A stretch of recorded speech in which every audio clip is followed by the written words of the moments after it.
Dear fellow scholars, this is really cool unit textured objects in this context. Text-guided shape generation. Does this ring a bell? Oh, different animals, tiger stripes, or actually fluffy dogs, you name it. With this new method, we can create a tiger or a panda out of any other animal, or ask for a brick house, or burn it down by just writing these words and pressing enter. This is incredible. We just write the text, the AI does all the hard work, and we take credit for it. How cool is that? And wait a second, we noted that this was the best of what a previous better. Well, it does all these amazing things, and not only that, but normally with previous handcrafted techniques, if we wanted to do these 4 things, we would have needed 4 different algorithms for that. Years ago, if we wanted to conquer chess and StarCraft and Dota 2, these are 3 different applications and thus need 3 different handcrafted algorithms to solve. However, this is not the case. Able to learn from a large dataset, AI video editing, video editor, image to image, you name it. No wonder it is used by editors, post-production teams, and creators at companies. Your phone and your computer are extensions of yourself. And if you, I'm sure you found, like if you leave your phone behind, you end up tapping your pockets and it's like having missing limb syndrome. Like where, you know, the phone is, leaving your phone behind is kind of like a missing limb at this point. You're so used to interfacing with it. You're so used to being a de facto cyborg. So what's the limitation on a phone or a laptop? The limitation is the rate at which you can receive and send information, especially the speed with which you can send information. So if you're interacting with a phone, it's limited by the speed at which you can move your thumbs, or the speed at which you can talk into your phone. This is an extremely low data rate. You know, maybe it's like 10, optimistically 100 bits per second, but a computer can communicate at you know, gigabits, terabits per second. So this is the fundamental limitation that I think we need to address to mitigate the long-term risk of artificial intelligence, and also just go along for the ride. And yeah. So, but like I said, that's an esoteric explanation that I think will appeal to a niche audience, some of whom may be here. And that's a very difficult problem. So even if we do not succeed with that problem, I think we are confident at this point that we will succeed at many, it's solving many brain injury issues, spine injury issues along the way. So, yeah, so, anyways. So, actually we have Justin Roiland in the audience. Hi, Justin. So it's a little Rick and Morty reference here. This great Rick and Morty episode is safe for a lot. One of the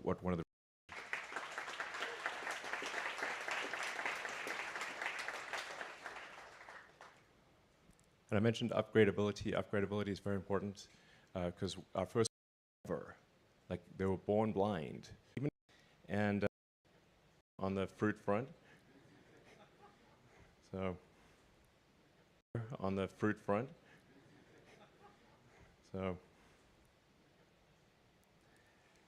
so for our, the first 2 applications we're going to aim for in humans are restoring vision, and I think this is like notable in that even if someone has never had vision ever, like they were born blind, we believe we can still restore vision. Because the visual part of the cortex is still there. Yeah, even if they've never seen before, we're confident that they could see. And then the other application being in the motor cortex, where we would initially enable someone who has no ability, almost no ability to operate their muscles, sort of like a sort of Stephen Hawking type situation, and enable them to operate their phone faster than someone who has working hands. But then obviously even better than that would be to bridge the connection. Take the signals from the motor cortex, and let's say somebody's got a broken neck, then bridging those signals to Neuralink devices located in the spinal cord. So we're confident there are no physical limitations to enabling full body functionality. I mean, as miraculous as it may sound, we're confident that it is possible to restore full body functionality to someone who has a severed spinal cord. So, yeah.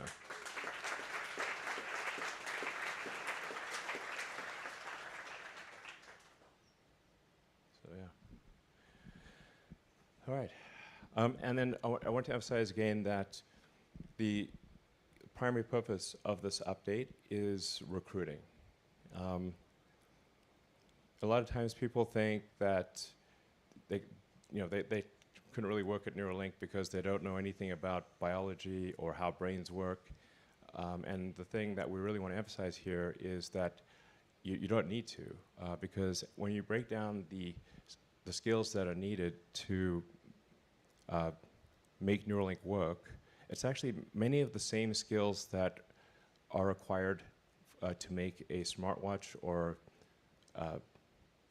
modern phone work. So it's sort of, software, batteries, radios, inductive charging, and as well as things that are specific to us, like animal care and clinical and regulatory matters. Obviously, machine learning, that phrase is used a lot. But we obviously need to interpret the signals from the brain, which is a biological neural net, and the best thing to interpret a biological neural net is a digital neural net.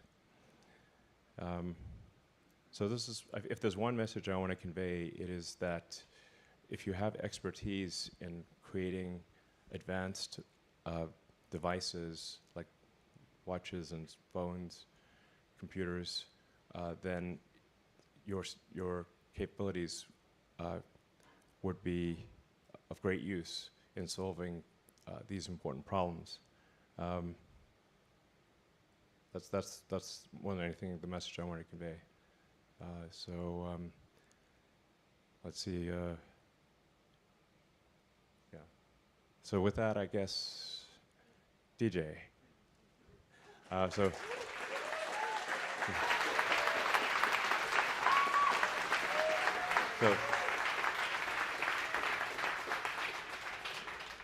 So DJ's was on the founding team of Neuralink and has made immense contributions to the company, as have many of the others who will present.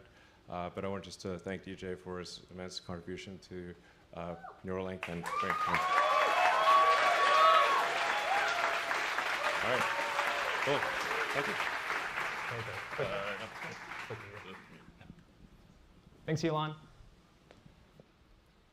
When I moved from South Korea at age 13 and needed to learn a new language to communicate, they formed the basis for how. And I think you'll find that for most of these challenges, as Elon mentioned, you don't need a prior understanding of how the brain works, and that a lot of what we do is applying engineering first principles to biology. So how do you create a high bandwidth generalized interface to the brain? From day one, we focused on a set of foundational technologies that are safe, scalable, and capable of accessing all areas of the brain. These three axes, safety, scalability, and access to brain regions, really form the basis for how we engineer products here at Neuralink. Safety, because we want to make our devices as well as the installation as safe as possible so that we can drive the adoption of this technology. And scalability, because as we make our devices safer and more useful, more people will want it. And with scale, we also want to make it more affordable. And access to brain regions so that we can expand the functionalities of our technologies. So our first steps along these dimensions for our device is what we call the N1 implant. It's a size of about a quarter, and it has over 1,000 channels that are capable of recording and stimulating. That are capable of a quarter, recording and stimulating. It's microfabricated on a flexible thin film arrays that we call threads. It's fully implantable and wireless, so no wires, and after the surgery, the implant is under the skin and it is invisible. It also has a battery that you can charge wirelessly, and you can use it at home.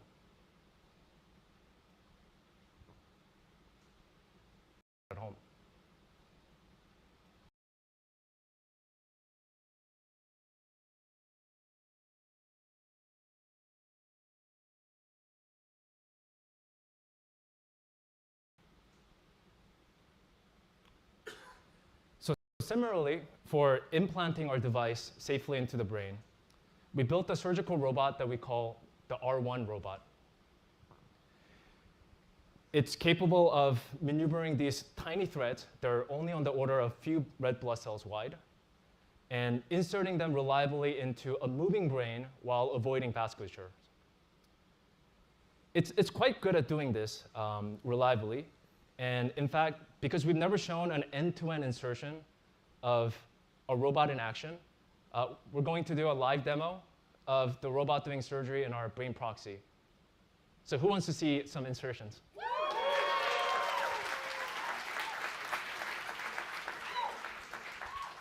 So here it is. That's our R1 robot with our patient Alpha, who is lying comfortably on the patient bed.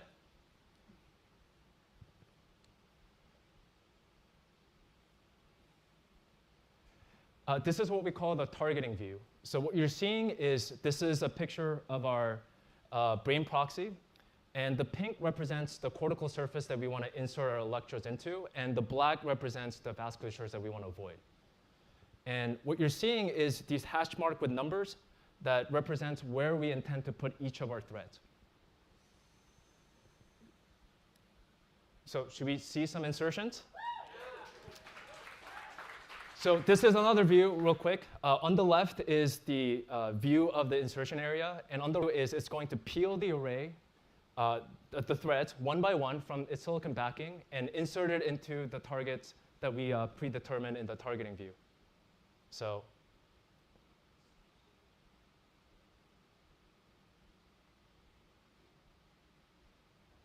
there you go. That's the first insertion.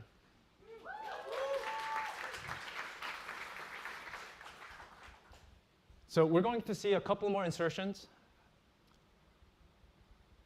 The whole process of inserting about 64 threads in our first product is going to be around 15 minutes for this robot. So yeah, there's a second one that went in, and we're going to do a third one.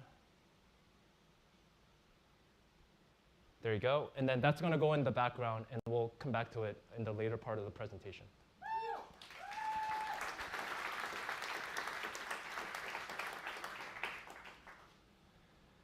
And as Elon mentioned, we've been working very hard to go from prototype to building product. As part of this, one of the things that we did is to move our device manufacturing to a dedicated facility in Austin for scale-up manufacturing. And what's important to highlight, and is evident in this clip, is that it's very typical for us to have our engineers who design also work on the physical manufacturing line to build and debug. And this has been extremely, extremely critical in reducing our iteration cycle time. And we've also scaled up our surgery. So we now have a dedicated, our own OR, in fact, a double OR in Austin. And this is just a stepping stone before we eventually build our own Neuralink clinic. So with this product, N1 and R1, our initial goal is to help people with paralysis from complete spinal cord injury regain their digital freedom by enabling them to use their devices as good as, if not better, than they could before the injury. And as Elon mentioned, over the last year, this has been the central focus of the company. And we've been working very closely with the FDA to get approval and to launch our first in-human clinical trial in the US, hopefully in the next 6 months.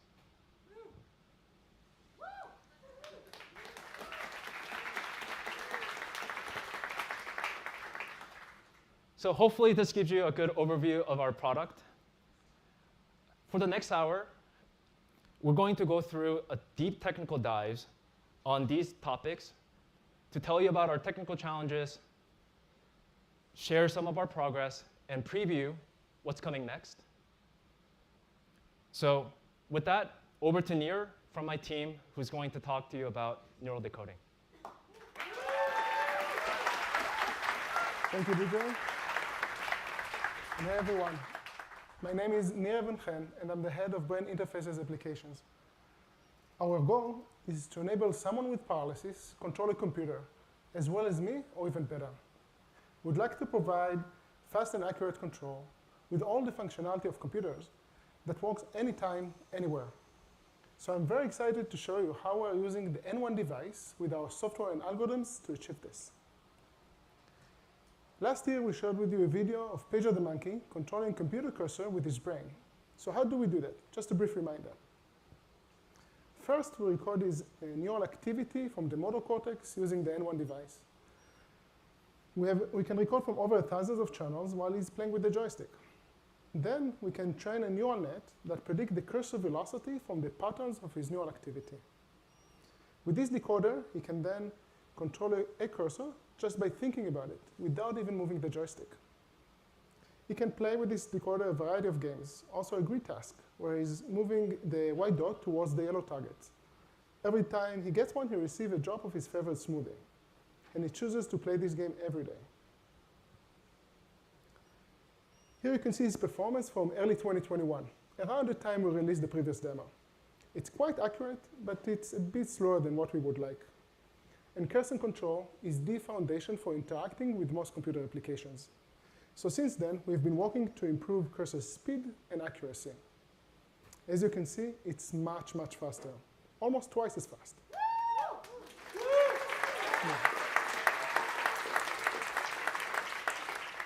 However, it's still a bit slower than what I can do. So we are working on creative ways to improve that. Now, speed is not enough. You want a full set of functionalities. And for decades, most software was built for mouse and keyboard control. And it doesn't make sense to reinvent this entire ecosystem for brain control, at least for now.